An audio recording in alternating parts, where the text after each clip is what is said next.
How to poke someone on Facebook.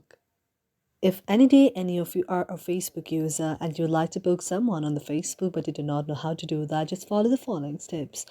For this, first of all, you have to launch the Facebook application on your mobile device. You can go to the search icon on your mobile device and scroll left or right until you find the very Facebook application on your mobile device. After you find the very Facebook application, you have to tap on that, and after you tap on that, Facebook application will be launched on your mobile device. Now you have to go to the search icon on your mobile device, and in the search section of your very mobile device on your Facebook account, you have to search for Focus out there. After you search Focus out there, you can see an interface like this. Now you can see the very interface here if you find any of the poker. Otherwise, you can just type the poke here, and after you tap the poke here, you can also find it. You have to search it there, and after you search it, you can see the interface like this. Now you have to tap on the first option, that is the pokes option, and after you tap on the pokes option, now you can see the list of the person that have poked you.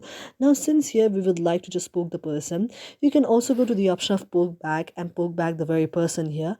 Otherwise, you can go to the suggested poke and poke the very person that you would like by tapping on the option of the poke, and this way the person will be poked on the very Facebook account. Thank you for watching our video, and if you really like it, do not forget to subscribe our channel.